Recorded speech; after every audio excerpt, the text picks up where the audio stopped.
Hello pharmacist, welcome back to notes card. कैसे हैं आप सभी लोग? आई होप आप सभी बहुत अच्छे होंगे। तो आज फिर से हम एक वीडियो लेक्चर आपके लिए लेके आए हैं जिसमें हमें फार्माकोलॉजी के चैप्टर 6 की बात करनी है, जो कि हमारा है drug acting on blood and blood forming organ. और इसके साथ साथ हम देखेंगे एग्जाम के पॉइंट ऑफ व्यू से इंपॉर्टेंट क्वेश्चन, क्योंकि आप डी फार्मा सेकेंड ईयर के स्टूडेंट है तो आपको एग्जिट एग्जाम भी देना है। तो हमें अपना डी फार्मा फर्स्ट ईयर और सेकेंड ईयर दोनों के सब्जेक्ट को कवर करके चलना है। इस वीडियो के नोट्स आपको हमारी वेबसाइट में मिल जाएगा, जिसका लिंक इस वीडियो के डिस्क्रिप्शन में अवेलेबल है, तो आप वहां से देख सकते हैं। इस वीडियो को जब आप देखते हैं तो अपने नोट्स पीडीएफ के साथ मैच करते चले और वीडियो को लास्ट तक देखें, क्योंकि तभी आपको समझ में आ पाएगा। लेकिन अगर कुछ ऐसे स्टूडेंट है जिनके पास अपना कोई नोट्स नहीं है तो इसमें कोई दिक्कत वाली बात नहीं है, आप हमारे वेबसाइट से नोट्स डाउनलोड कर सकते हैं। लिंक आपको कमेंट बॉक्स में मिल जाएगा। अगर कहीं भी कोई भी कंफ्यूजन होते है तो वीडियो में आप कमेंट्स कर सकते हैं और अपना क्वेश्चन पूछ सकते हैं। जैसे भी पॉसिबल होगा हम आपको एज सुन एज पॉसिबल उसका आंसर आपको प्रोवाइड कराएंगे। नाउ स्टार्ट द वीडियो को स्टार्ट करने से पहले आज हम देखेंगे कि इस वीडियो लेक्चर में हमें अपने कौन कौन से टॉपिक कवर करने हैं। तो हम इसमें वो टॉपिक कवर करेंगे, वो ड्रग को पढ़ेंगे जो हमारे ब्लड में और ब्लड को बनाने में हेल्प करती है, जिसमें हमें definition, classification, pharmacological action, dose, indication और कॉन्ट्रा इंडिकेशन पढ़ने, haematinic agent, anticoagulants agent, antiplatelet agent और थ्रोम्बोलाइटिक ड्रग। तो पर्टिकुलर इन टॉपिक्स की आज हम बात करेंगे। कंटिन्यू करते हैं अपनी क्लास को। देखिए इस स्लाइड में हमें जर्नल इंट्रोडक्शन पढ़ना है। हमें पढ़ना है drug acting on blood and blood forming organ, यानी कि ऐसी ड्रग के बारे में आपको पढ़ना है जो ब्लड पे एक्ट करती है या फिर ब्लड को बनाने में हमारी हेल्प करती है। यानी कि वो ड्रग्स जो ब्लड पे एक्ट करें या क्लोट को ब्रेक डाउन करे, ब्लड की मात्रा को बढ़ाएं, उन ड्रग्स के बारे में हमें इसमें पढ़ना है। लेकिन आप तभी समझ पाएंगे ड्रग्स के बारे में जब आपको ब्लड की नॉर्मल फिजियोलॉजी पता होगी। ठीक है, अगर आप एचएपी, क्योंकि आपने फर्स्ट ईयर में पढ़ा है, 1 साल हो चुका है, तो हो सकता है आप भूल गए हो, तो उसमें कोई घबराने वाली बात नहीं है। हमारी ह्यूमन एनाटॉमी एंड फिजियोलॉजी के जो चैप्टर्स पढ़े हुए हैं, जो ब्लड का जो फॉर्मेशन है या ब्लड का जो चैप्टर है, ठीक है, उसकी वीडियो आप एक बार देख ले तो आपको ईजी हो जाएगा समझने में। तो अगर मैं बात करूं, सबसे पहले हम ड्रग नहीं देखेंगे, हम देखेंगे कि ब्लड होता क्या है, क्योंकि इसमें मैं सारी चीज तो नहीं बता सकती हूँ, लेकिन मेन जो पॉइंट्स है वो मैं आपको ब्लड के रिलेटेड में बता सकती हूँ। आपको इसके लिए समझने के लिए आपको इसकी ब्लड की फिजियोलॉजी पता होनी बहुत जरूरी है। ठीक है, तो जैसे मैंने आपको बताया कि आप हमारी previous video human anatomy and physiology की देख सकते हैं, हमारी वेबसाइट पे आपको इजिली से मिल जाएंगे, तो आप वहां पे जाके एक बार उसको देख लीजिए। तो अगर मैं ब्लड की बात करूं तो ब्लड क्या होता है, कनेक्टिव टिश्यू होता है। और ब्लड का काम क्या होता है, ये ऑक्सीजन, न्यूट्रिशन और ग्रोथ फैक्टर होते हैं पर्टिकुलर ऑर्गन्स के लिए। यानी कि ये क्या करते हैं, ऑक्सीजन प्रोवाइड करते हैं, ऑक्सीजन की सप्लाई करते हैं, न्यूट्रिशन की सप्लाई करते हैं हमारी पूरी बॉडी में, जिससे कि हमारे जो सेल्स हैं, हमारे जो टिश्यू है वो प्रॉपर वर्क कर सके। उसके बाद इसमें कंपोनेंट्स कौन कौन से होते हैं, आरबीसी, डब्ल्यूबीसी और प्लेटलेट्स। यानी कि जो हमारा ब्लड है वो आरबीसी, डब्ल्यूबीसी, प्लेटलेट से मिलकर बना हुआ है। कुछ प्रोटीन इसमें इंक्लूड होते हैं, like coagulation factor, amino acid, growth factor. ठीक है, ये क्या होते हैं, प्रोटीन्स होते हैं जो हमारी बॉडी में सिंथेसिस कराने के लिए हेल्प होते हैं। ठीक है, कुछ मोनोसेकेराइड्स होते हैं लाइक राइबोज और ग्लूकोज। कुछ मिनरल्स होते हैं लाइक आपका सोडियम, पोटेशियम, क्लोराइड और वाटर। ठीक है, तो ये पर्टिकुलर कंपोनेंट से हमारा जो ब्लड है वो बना है। अब सबसे पहले हम देखेंगे कि हिमेटेनिक एजेंट्स होते क्या हैं। तो अगर मैं आपको इसको सिंपल एक लैंग्वेज में आपको समझाऊं, यानी कि एक वर्ड में अगर इसकी डेफिनेशन बताऊं, तो ये जो होते हैं ये ब्लड फॉर्मिंग सब्सटेंस होते हैं जो हमारे ब्लड का फॉर्मेशन करते हैं। देखिए नेचुरली कैसे ब्लड का फॉर्मेशन होता है, बोन मैरो हमारी हेल्प करती है ब्लड का फॉर्मेशन करने में, स्प्लीन हमारा हेल्प करता है ब्लड का फॉर्मेशन करने में। बट जब हमारी बॉडी में ब्लड लेवल क्या हो जाता है, कम हो जाता है, तो उस कंडीशन में हम कुछ मेडिसिन बाहर से लेके इनटेक करते हैं। उन एजेंट्स को हम क्या बोलेंगे, हिमेटेनिक एजेंट्स बोलेंगे। ठीक है, तो जो क्या करे, लो ब्लड लेवल को क्या करे, प्रिवेंट करे, और हमारे ब्लड लेवल को क्या करे, नॉर्मल करे। ठीक है, अब ब्लड लेवल के कम होने के बहुत सारे कारण हो सकते हैं, जैसे आरबीसी का रैप्चर होना, क्योंकि आरबीसी की जो लाइफ साइकिल होती है वो टोटली 120 डेज की होती है। ठीक है, या फिर किसी इंजरी की वजह से, या फिर मेंस्ट्रुएशन साइकिल की वजह से, तो ब्लड लॉस होने के बहुत सारे कारण है। ब्लड का जो लेवल है वो काफी कॉजेस से क्या हो सकते हैं, कम हो सकता है, लाइक एनीमिया। तो एनीमिया क्या है? एनीमिया वो डिजीज होती है जिसमें हमारा ब्लड का जो लेवल है वो कम हो जाता है ड्यूरिंग प्रेगनेंसी। ठीक है, तो इन कंडीशन में हम क्या करते हैं, अपने ब्लड के जो लेवल है उसको हाई करने के लिए, लो से हाई करने के लिए हम हिमैटिनिक एजेंट का यूज करते हैं। अब क्लासिफिकेशन देख लेते हैं, इसको कितने टाइप से क्लासिफाई किया गया है। तो फर्स्ट आता है आयरन, सबसे ज्यादा यूज होने वाला इसमें कंडीशन है। ठीक है, तो आयरन क्या होता है? ऑरली भी, यानी कि इसमें सिरप भी आता है, और उसके इंजेक्शन यानी कि ये पैरेंट्रल में भी आता है। ठीक है, और टैबलेट में भी ये आता है। ठीक है, जिसमें सबसे पहले जो कॉमन है वो फेरस सल्फेट है, ये बहुत मोस्टली कॉमन है, सबसे ज्यादा यूज होती है। ठीक, उसके बाद आता है मैचुरेशन फैक्टर। मैचुरेशन फैक्टर क्या होता है कि जब हमारी बॉडी में आरबीसी मैच्योर होती है तो उसमें सबसे ज्यादा विटामिन B12 की जरूरत होती है। ठीक है, उसके बाद फिर आते हैं एडजुवेंट हिमैटिनिक्स, जिसमें आते हैं सबसे पहले कॉपर। अब कॉपर क्या होता है? जब हमारी बॉडी में हीम की सिंथेसिस होती है तो उसमें कॉपर की नेसेसरी होती है। उसके बाद पायरोडक्सिन आता है, तो पायरोडक्सिन की कमी से क्या होता है? एनीमिया कोज होता है। ठीक है, बट ये क्या है? ये सबसे नॉर्मल यानी कि रेयर कंडीशन में होता है, या तो ये जेनेटिक ही होता है। ठीक है, तो इन पर्टिकुलर मेडिसिन के बारे में हमें पढ़ना है, वन बाय वन हम इनको कंटिन्यू करेंगे। आप फटाफट से स्क्रीनशॉट ले सकते हैं या अपने नोट्स में नोट डाउन कर सकते हैं। अब हम देखेंगे कि एनीमिया क्या होता है। ठीक है, तो एनीमिया को अगर मैं आपको जर्नल फॉर्म में बताऊं तो एनीमिया तब होता है जब हमारी ह्यूमन बॉडी में ब्लड का लॉस हो जाता है। अब ब्लड के लॉस होने के बहुत सारे रीजंस हो सकते हैं, तो डिपेंड करता है कि हमारे पर्टिकुलर आरबीसी के नंबर पे। ठीक है, तो एनीमिया वो डिजीज है जिसमें हमारा आरबीसी का जो नंबर है वो डिक्रीज हो जाता है, हीमोग्लोबिन कंटेंट डिक्रीज हो जाते हैं ड्यू टू ब्लड लॉस। ठीक है, इरिथ्रोपोइसिस और एक्सेसिव हीमोलाइसिस, यानी कि ये वो डिजीज है जिसमें हमारा जो ब्लड है वो उसकी अमाउंट, उसकी क्वांटिटी क्या हो जाएगी? कम हो जाएगी। अब आपको पता होगा कि जो आरबीसी का लाइफ साइकिल होता है वो 120 डेज का होता है। तो अगर आरबीसी के बनने में और उनके रैप्चर होने में अगर डिस्टरबेंस हो जाता है तब भी आपको क्या है? एनीमिया कोज हो सकता है। अब एनीमिया जो होता है, एक एनीमिया होता है आयरन डेफिशिएंसी एनीमिया। अब इसके नेम से डिफाइन हो रहा है कि ये जो आयरन की जब हमारी कमी हो जाती है बॉडी में, उसके बाद हमारा क्या है? आयरन डेफिशिएंसी एनीमिया हो जाता है। आयरन का जो काम होता है वो सेम ऐसा काम होता है जो हमारा न्यूट्रिशनल यानी कि न्यूट्रिशन का काम होता है। ये भी क्या है? एक्ट एज ए न्यूट्रिशन, यानी कि पर्टिकुलर न्यूट्रिशन की तरह ये एक्ट करते हैं। अब जो इन्फेंट्स होते हैं और जो यंग चिल्ड्रंस होते हैं उसमें सबसे ज्यादा आयरन की रिक्वायरमेंट होती है। उसके बाद जो अडल्ट वुमेन होती हैं उन्हें भी सबसे ज्यादा आयरन की रिक्वायरमेंट होती है, क्योंकि उनका पर मंथ मेंस्ट्रुएशन साइकिल में ब्लड का लॉस होता रहता है। तो ये बहुत इंपॉर्टेंट बात है। अगर प्रेगनेंसी की बात करूं तो प्रेगनेंसी में क्या होता है? इतना ज्यादा आयरन की नेसेसरी नहीं होता है, आयरन की जरूरत नहीं होती है। क्यों? क्योंकि उनकी जो डाइट है उसमें एक तो एब्जॉर्प्शन प्रॉपर तरीके से होता है। ठीक है, क्योंकि ड्यूरिंग प्रेगनेंसी एब्जॉर्प्शन इंक्रीज हो जाता है, और दूसरी बात during the pregnancy menstruation cycle भी नहीं होता है। तो उस कंडीशन में हमें आयरन की नेसेसरी इतनी ज्यादा नहीं होता। उसके बाद अगर फिटस की बात करें तो फिटस क्या है? फिटस अपना आयरन क्या करता रहता है? गेट करता रहता है, इनफ सफिशिएंट मात्रा में क्या है? उसको मिलता रहेगा। लेकिन अगर मदर के पास लो स्टोर है आयरन का तो वो डेफिनेटली एनीमिक हो सकती है, यानी कि उसको डेफिनेटली एनीमिया कोज हो सकता है।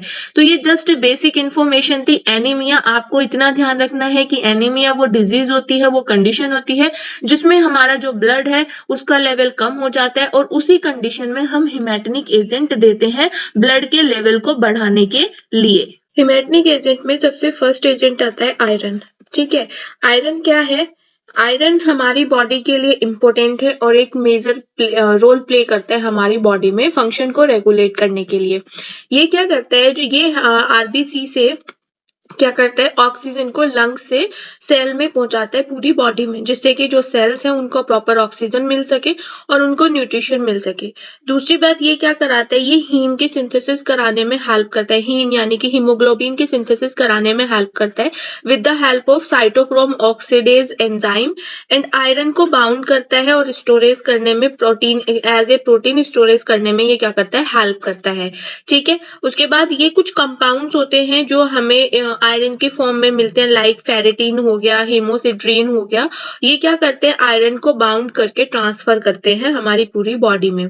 उसके बाद अगर ह्यूमन अडल्ट की बात की जाए तो इसमें जो टोटल आयरन होना चाहिए वो 3.5 ग्राम होना चाहिए, और इसे आप नोट डाउन कर सकते हैं क्योंकि ये एमसीक्यू क्वेश्चन में पूछा जाता है। नेक्स्ट आता है फार्माकोलॉजिकल एक्शन। जैसे कि मैंने आपको बताया, जो आयरन होते हैं वो हीमोग्लोबिन की सिंथेसिस को कराने में नेसेसरी होते हैं, यानी कि प्रोडक्शन ऑफ हीमोग्लोबिन।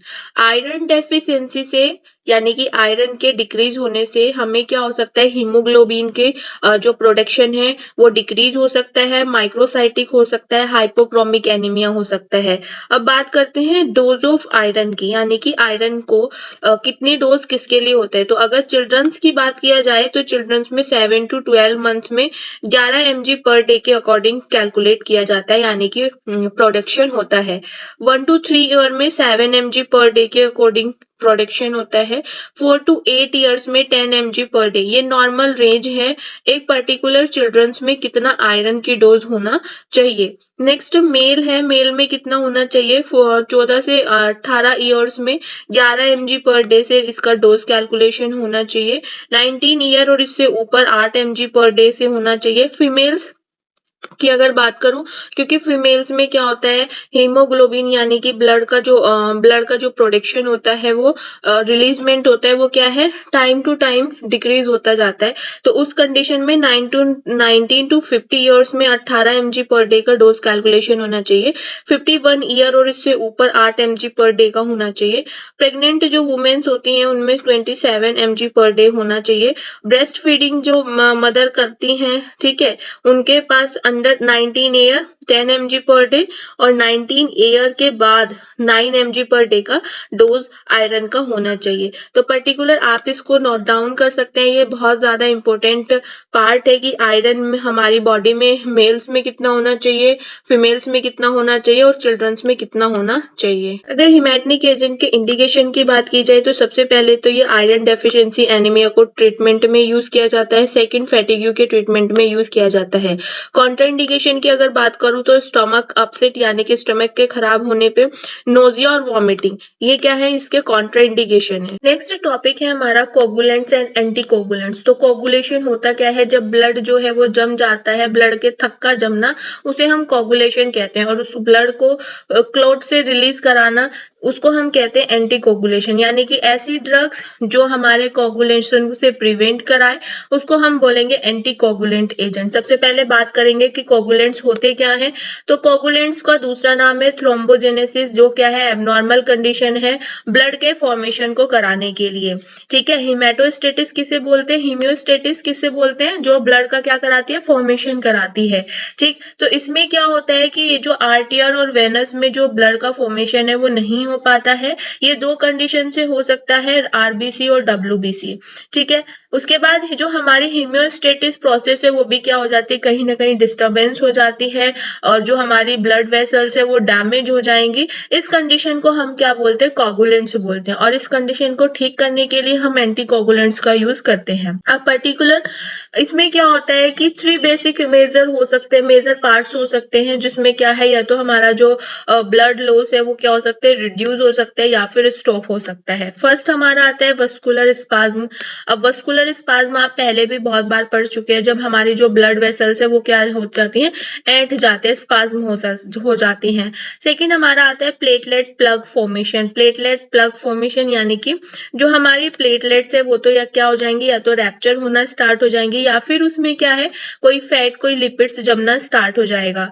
नेक्स्ट हमारा आता है क्लॉटिंग और कोगुलेशन। क्लॉटिंग और कोगुलेशन का मतलब होता है कि एक ह्यूमन बॉडी के पर्टिकुलर पार्ट पे जो ब्लड का फ्लो होता रहता है, तो कुछ टाइम के बाद वहां पे क्लॉट बन जाता है और ब्लड का जो फॉर्मेशन यानी कि ब्लड का जो फ्लो था वो क्या है, रुक जाता है। तो उस प्रोसेस को हम क्या बोलते हैं, क्लॉटिंग और कोगुलेशन। नेक्स्ट हमारा आता है क्लॉटिंग। क्लॉटिंग होता क्या है, सबसे पहले ये देखेंगे। तो क्लॉटिंग का मतलब होता है जम जाना, ब्लड का जम जाना, थक्का हो जाना। यानी कि जब हमारे जो ब्लड वेसल्स में जो हमारा पर्टिकुलर ब्लड ब्लड है वो फ्लो करता रहता है और एक टाइम में किसी भी सिचुएशन के कारण वो यहाँ पे जम जाते हैं, तो उस पर्टिकुलर कंडीशन को हम कहते हैं क्लॉटिंग। और उसको ठीक करने के लिए हम क्या करते हैं, एंटीकोगुलेंट ड्रग देते हैं। यानी कि अगर आपने पिछले उसमें आपने ह्यूमन एनाटॉमी एंड फिजियोलॉजी में पढ़ा होगा, तो क्लॉटिंग का मतलब होता है पर्टिकुलर पार्ट में ब्लड का जम जाना। ठीक है, इसको क्या है, इसको पर्टिकुलर कोगुलेशन भी बोलते हैं, जिसमें क्या होता है, जो ब्लड है वो क्या है, लिक्विड से जेल में कन्वर्ट हो जाता है। ठीक है, और ये क्या है, ये हिमियोस्टेटिस होता है। हिमियोस्टेटिस का मतलब क्या होता है, आपको पता होगा, ब्लड के फॉर्मेशन की कंडीशन को हम इसमें बोलते हैं। नॉर्मली होता क्या है कि जो हमारा लिक्विड है वो फ्लो करता रहता है, बट क्या होता है, स्मूथ मसल्स के इंट्रेक्शन की वजह से वो जो पर्टिकुलर ब्लड है वो क्या है, क्लोट हो जाता है, जिसकी वजह से हमारी जो ब्लड वेसल्स है वो रैप्चर होना स्टार्ट हो जाती है या फिर स्पाज्म होना स्टार्ट हो जाती है। ठीक है, उसके बाद फिर हमारा कुछ फैक्टर्स होते हैं, यानी कि कुछ फैक्टर रिस्पॉन्सिबल होते हैं क्लोटिंग के टाइम, क्लोटिंग के लिए। ठीक है, ये आपने फर्स्ट ईयर में भी पढ़ा होगा, सबसे पहले आपने यही पढ़ा होगा ब्लड वाले चैप्टर में कि ब्लड को क्लोट कराने के लिए कौन कौन से फैक्टर रिस्पॉन्सिबल होते हैं। अगर आपने नहीं पढ़ा है तो कोई दिक्कत वाली बात नहीं है, आप एक बार वहां पे जाके हमारी वेबसाइट पे ह्यूमन एनाटॉमी एंड फिजियोलॉजी का ब्लड वाले चैप्टर को सर्च कर सकते हैं। वहां पे एक बार नॉर्मल फिजियोलॉजी पढ़ सकते हैं क्लोटिंग की, और उसके बाद फिर से आप फार्माकोलॉजी यहाँ पे आके अपना रीड कर सकते हैं। तो इसमें होता क्या है, मेनली जो फैक्टर्स होते हैं वो फिब्रिनोजन फैक्टर्स होते हैं, प्रोथ्रोम्बिन नाम का एक फैक्टर होता है, थ्रोम्बोप्लास्टिन होता है, प्लाज्मा थ्रोम्बोप्लास्टिन कंपोनेंट्स और हेगमेंट फैक्टर होते हैं। ये पर्टिकुलर फैक्टर होते हैं जो क्लॉटिंग के लिए रिस्पॉन्सिबल होते हैं, और जब एंटी क्लॉटिंग ड्रग यानी कि एंटीकोगुलेंट ड्रग इन पे एक्ट करती है तो वो इनकी एक्टिविटी को इनहिबिट करा देती है। इतना ही हमें समझना है। ठीक है, यूजेस की अगर मैं बात करूं तो ये क्या है, these are the agent that promote coagulation and are mainly used in haemorrhage condition. यानी कि जब पर्टिकुलर क्या है कि ब्रेन में क्या हो जाता है, कहीं पे ब्रेन में क्या है, जो ब्लड का फ्लो है वो रुक जाता है, तो उस पर्टिकुलर सिचुएशन में क्या हो जाता है, हेमरेज कोज हो जाता है, जिसके लिए विटामिन के रिस्पॉन्सिबल होता है। अब हमारा इसमें आता है एंटीकोगुलेंट्स। एंटीकोगुलेंट्स आई थिंक मुझे अभी समझाने की जरूरत नहीं है, यानी कि वो ड्रग्स जो कोगुलेंट्स को प्रिवेंट कराते हैं, कोगुलेंट्स को रिड्यूस कराते हैं, उन ड्रग को हम क्या बोलते हैं, एंटीकोगुलेंट्स ड्रग बोलते हैं।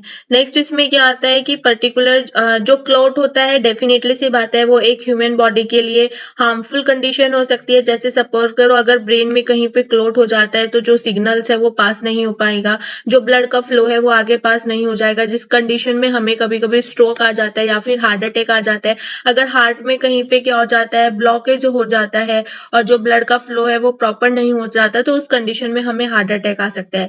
यानी कि कोगुलेशन हमारी बॉडी के लिए हार्मफुल कंडीशन है, और इस कंडीशन को हमें ठीक कराने के लिए एंटीकोगुलेंट्स ड्रग यूज करते हैं। नॉर्मल यानी कि जो सबसे इंपॉर्टेंट एंटीकोगुलेंट्स है, हिपैरिन है। हिपैरिन के बारे में आप आगे पढ़ोगे और ये भी जानोगे कि ये क्यों सबसे ज्यादा इंपॉर्टेंट है।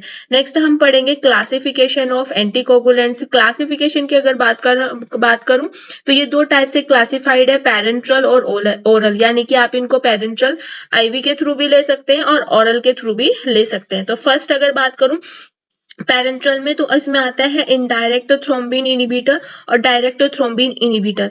अब आपको पता होगा, अगर आपने फर्स्ट ईयर में ह्यूमन एनाटॉमी में ब्लड के फॉर्मेशन में क्लॉटिंग फैक्टर पढ़े होंगे, तो आपको पता होगा कि जो थ्रोम्बिन होता है वो कोगुलेशन कराने के लिए रिस्पॉन्सिबल होता है, क्योंकि कुछ कंडीशन ऐसी भी होती हैं जहां पे हमें ब्लड का कोगुलेशन कराना पड़ता है।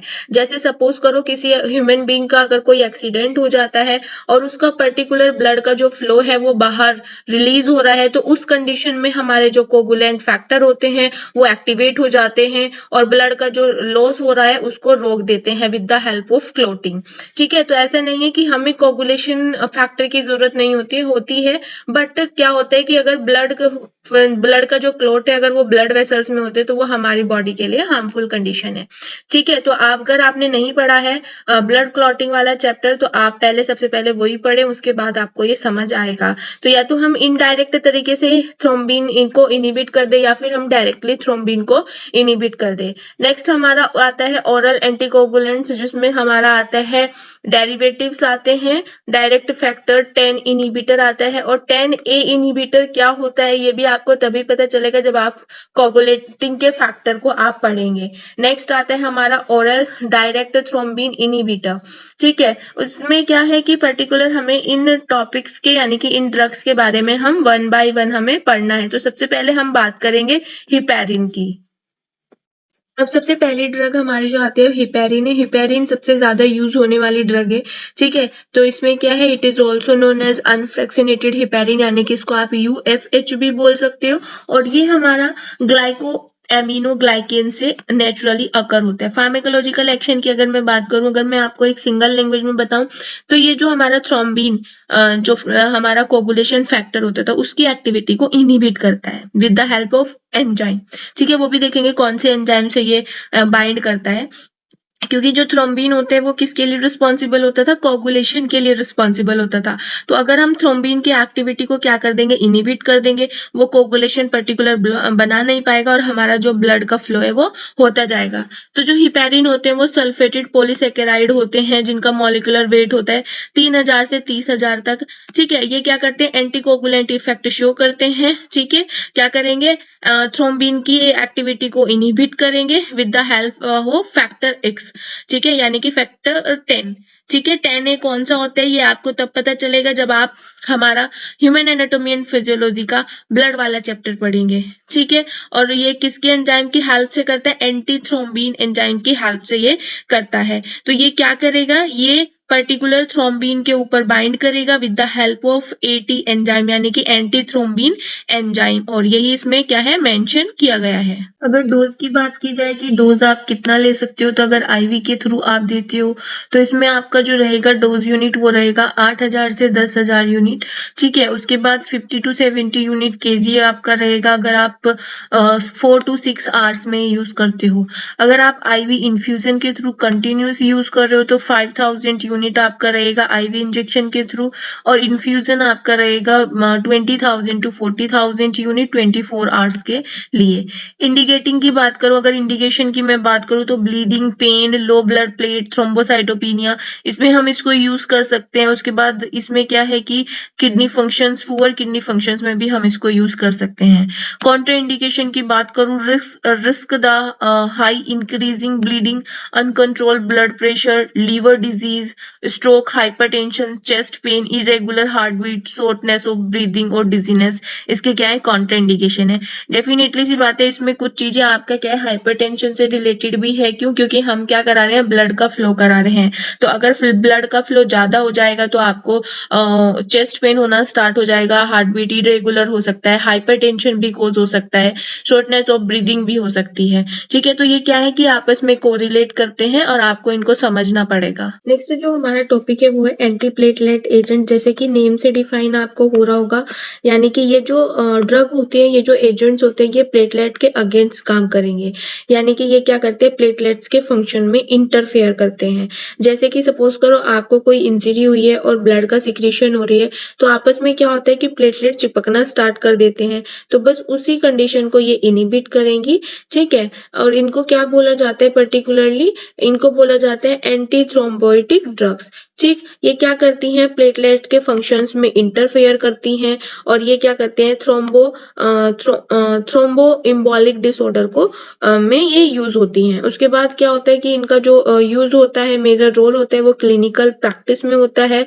एडवर्स क्लिनिकल इफेक्ट को रोकने के लिए लाइक ब्रेन, ठीक है, इस्केमिक स्ट्रोक या लाइक लिम्स पेन, ठीक है, और आपका थ्रोम्बोसिस, ये क्या करते हैं, इन सारी के सारी चीजों में ये यूज होते हैं। यानी कि इनको क्या करते हैं, प्रिवेंट करती हैं, बचाती हैं। हार्ट चैम्बर में अगर कोई पर्टिकुलर ब्लड क्लॉट हो जाता है जिसकी वजह से आरटीएल में क्लॉट होना स्टार्ट हो जाता है या हार्ट फेलियर होना स्टार्ट हो जाता है, तो उस कंडीशन में ये क्या करती हैं, बचाती हैं। उसके बाद फिर नेक्स्ट क्या है, antiplatelet medication such as aspirin, जो सबसे ज्यादा कॉमन यूज होती है, ये क्या करती है, हार्ट अटैक के रिस्क को क्या करती है, रिड्यूस करती है, यानी कि कम करती है। नेक्स्ट हम बात करेंगे क्लासिफिकेशन ऑफ एंटीप्लेटलेट्स ड्रग की, जिसमें हम कोक्स इनहिबिटर इनहिबिटर यानी कि एस्प्रिन का सबसे ज्यादा यूज करते हैं। वन बाय वन हम इनका मैकेनिज्म ऑफ एक्शन देखेंगे। फटाफट से आप स्क्रीनशॉट ले लीजिए, नाम को याद रख लीजिए, कहीं पे लिख सकते हैं, कोई चार्ट पे आप परफॉर्म कर सकते हैं। उसी तरह से आपको ये याद होगी जो कि आपको केमिस्ट्री में भी आपने पढ़ी होगी और अब आप कोलॉजी में भी पढ़ रहे हैं। तो फटाफट से जरा स्क्रीनशॉट ले लीजिए इसका। कॉक्स इनहिबिटर में जो सबसे पहली ड्रग आती है वो है हमारा एस्प्रिन।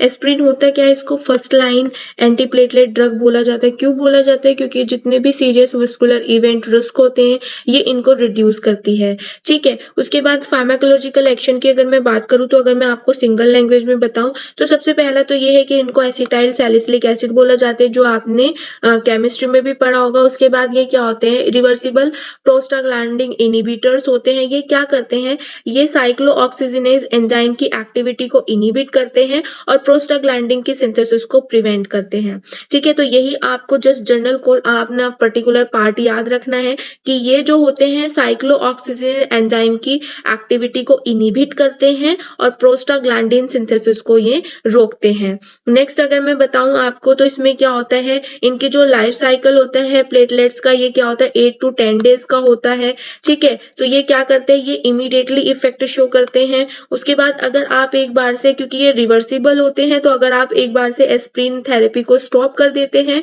और नॉर्मल हेमियोस्टेटिस प्रोसेस हो जाती है 20% ऑफ प्लेटलेट्स, तब भी क्या हो जाता है, तो नॉर्मल साइक्लोऑक्सीजिनेज एक्टिविटी हो सकती है। तो इसीलिए क्या है कि आप एस्प्रिन को रोज डेली क्या करें, इनटेक करें। यानी कि क्यों करें इनटेक, क्योंकि ये इरिवर्सिबल होते हैं। ठीक है, ये क्या करते हैं, पर्टिकुलर इनकी एक्टिविटी रिड्यूस होती जाती है। तो ये क्या हो सकता है कि जो हमारे साइक्लोऑक्सीजिनेज एंजाइम की एक्टिविटी को इनहिबिट करना था वो दोबारा से क्या हो जाती है, एक्टिवेट हो जाती है। इसी वजह से इनको जो रिकमेंड किया जाता है वो डेली पर्पस के लिए रिकमेंड किया जाता है। अगर डोज की मैं बात करूं एस्प्रिन के, तो हम इसको टैबलेट के फॉर्म में यूज करते हैं। 81 mg, 325 mg, 500 mg हम इसको यूज कर सकते हैं, डिपेंड करता है डोज कैलकुलेशन पे। नेक्स्ट इंडिकेशन की अगर बात करूं तो पेन है, फीवर में इसको यूज किया जाता है, इन्फ्लेमेशन में इसको यूज किया जाता है। एस्प्रिन जो होती है वो क्या करती है, वेरियस पर्पस के लिए यूज होती है। ठीक है, और ये क्या करती है, प्लेटलेट के एग्रीगेशन एबिलिटी को इनहिबिट करती है। सबसे इंपॉर्टेंट पॉइंट है ये। उसके बाद ये कार्डियोवास्कुलर जो पर्टिकुलर रिस्क होते हैं उनको रिड्यूस करती है, मायोकार्डियल इन्फ्रैक्शन को रिड्यूस करती है। कॉन्ट्राइंडिकेशन की अगर बात करूं तो हाइपरटेंशन में नहीं देंगे, स्टमक अपसेट में नहीं देंगे, हार्ट बर्न में नहीं देंगे और मिल्ड हेडेक में हम इसको यूज नहीं कर सकते हैं। नेक्स्ट और लास्ट टॉपिक हमारा आता है थ्रोम्बोलाइटिक ड्रग। तो थ्रोम्बोलाइटिक ड्रग वो ड्रग होती हैं जो ब्लड के क्लॉट को क्या करती है, ब्रेक डाउन करती हैं, तोड़ती हैं। ठीक है, तो थ्रोम्बोलाइसिस क्या है, ऑल्सो कॉल्ड फिब्रिनोलाइटिक थेरेपी। इसमें क्या होता है, ब्लड क्लॉट का ब्रेक डाउन होता है। ठीक है, और इसमें हम कौन सी ड्रग यूज करते हैं, थ्रोम्बोलाइटिक ड्रग हम यूज करते हैं। उसके बाद नेक्स्ट इसमें आता है, it is used in ST elevation, myocardial infection, stroke में इसको यूज किया जाता है, केस ऑफ सर्वेनस थ्रोम्बोइम्बोलिज्म। तो क्या है कि पर्टिकुलर एसटी एलिवेशन का मतलब होता है जिसमें क्या है कि जो हमारे हार्ट में जो हमारी आर्टरीज है, जो वेन है, वो पर्टिकुलर ब्लड का फ्लो कराती हैं, लेकिन एक टाइम पे उनमें क्या होता है, अगर क्लॉटिंग मूवमेंट जमा हो जाता है, क्लॉटिंग जमा हो जाता है, तो वो क्या कर देंगी, ब्लड का फ्लो को रोक देंगी, ब्रेक डाउन कर देंगी। तो उस कंडीशन को ये ठीक करता है। ठीक है, स्ट्रोक अगर आता है, यानी कि स्ट्रोक का मतलब भी होता है प्रॉपर ब्लड फ्लो ना जाना। ठीक है, और थ्रोम्बोइम्बोलिज्म में क्या होता है, ये भी क्या है, ब्लड क्लॉट है जिसमें जो ब्लड वेसल्स हैं उनमें या तो लिपिड्स या कुछ अदर क्या है, या तो स्पाज्म हो जाएंगी ब्लड वेसल्स, या उसमें क्या है, क्लॉट जम जाएगा। तो हमारी जो थ्रोम्बोलाइटिक ड्रग है वो तब यूज की जाती है जब हमें ब्लड क्लॉट को ब्रेक डाउन करना है। फार्माकोलॉजिकल एक्शन की बात करूं तो ये क्या करते हैं, ब्लड क्लॉट को बहुत फास्टली डिसॉल्व करते हैं। ठीक है, ब्लड फ्लो को रीस्टार्ट करते हैं हार्ट में, जिससे कि हमारे जो हार्ट की मसल्स हैं वो डैमेज होने से बच जाती हैं। ठीक है, उसके बाद जो थ्रोम्बोलाइटिक होते हैं वो हार्ट अटैक में भी क्या करते हैं, हमारा हेल्प करते हैं। हार्ट अटैक कब होता है, जब ब्लड में प्रॉपर जब हार्ट में प्रॉपर ब्लड नहीं जा पाएगा। ठीक है, तो क्या होगा, हार्ट अटैक होगा, तो उस कंडीशन को भी ये क्या करते हैं, स्टॉप करते हैं, रोकते हैं। ठीक, अदरवाइज अगर ऐसा ना होता तो क्या हो सकता था, या तो हार्ट अटैक कोज हो सकता था या फिर डेथ भी हो सकती थी। तो यानी कि जो थ्रोम्बोलाइटिक ड्रग्स होती हैं वो क्या करती हैं, जहां पे भी हमारा जो ब्लड क्लॉट हुआ है उसको क्या करेंगी, ब्रेक डाउन करेंगी। क्लासिफिकेशन की अगर बात करूं तो जो थ्रोम्बोलाइटिक ड्रग्स होती हैं वो 2 टाइप से क्लासिफाई होते हैं, नॉन फिब्रिन स्पेसिफिक और फिब्रिन स्पेसिफिक। ठीक है, तो ये क्या करते हैं, जो नॉन फिब्रिन स्पेसिफिक होते हैं उसमें स्ट्रेप्टोकाइनेज मोस्ट इंपोर्टेंट ड्रग है, यूरोकाइनेज भी सबसे ज्यादा यूज होने वाली ड्रग है। फिब्रिन स्पेसिफिक में टिश्यू प्लाज्मिनोजन एक्टिवेटर्स होते हैं, उसके बाद इसमें एक आता है आपका रेटिप्लेस। ठीक है, तो ये ड्रग आपको पढ़नी है, खुद से पढ़नी है, याद करके रखनी है, आप इनका स्क्रीनशॉट ले सकते हैं। अब नेक्स्ट हमारा आता है इंडिकेशन, यानी कि कौन-कौन सी कंडीशन में हम इस मेडिसिन को यूज कर सकते हैं। तो फर्स्ट हमारा आता है एक्यूट मायोकार्डियल इन्फेक्शन, यानी कि एएमआई में हम इसको यूज कर सकते हैं। इस कंडीशन में क्या होता है, जो ब्लड फ्लो हो जाता है वो डिक्रीज हो जाता है। सेकेंड हमारा आता है डीप वेन थ्रोम्बोसिस, जिसमें क्या होता है, वेन में जब ब्लड क्लॉट हो जाएगा उस कंडीशन में हम इसको यूज करेंगे। नेक्स्ट हमारा आता है पल्मोनरी एम्बोलिज्म। पल्मोनरी एम्बोलिज्म यानी कि जब हमारा ब्लड वेसल्स में क्लॉट हो जाएगा। नेक्स्ट हमारा आता है एक्यूट इस्केमिक स्ट्रोक, जिसमें हमारा क्या आता है, ब्रेन के किसी भी पार्ट में अगर ब्लड क्लॉट हो जाता है तो क्या होगा, जो इम्पल्स है वो जनरेट नहीं हो पाएगी, तो उस कंडीशन में हम इसको यूज कर सकते हैं। नेक्स्ट हमारा आता है इंट्राकार्डियक थ्रोम्बस फॉर्मेशन, जिसमें क्या होते हैं, जो हमारे थ्रोम्बिक मटेरियल होते हैं वो एग्रीगेशन करना स्टार्ट करते हैं, उस कंडीशन में हम इसको यूज कर सकते हैं। नेक्स्ट हमारा आता है कॉन्ट्राइंडिकेशन, अगर किसी पेशेंट को ब्लीडिंग हो रही है तो हम उस कंडीशन में इसको नहीं देंगे। सेकेंड हमारा आता है इंट्राक्रेनियल नियोप्लाज्म। इंट्राक्रेनियल नियोप्लाज्म का मतलब क्या होता है, जिसमें किसी पेशेंट को अगर ब्रेन ट्यूमर है तो उस कंडीशन में हम इसको नहीं देंगे।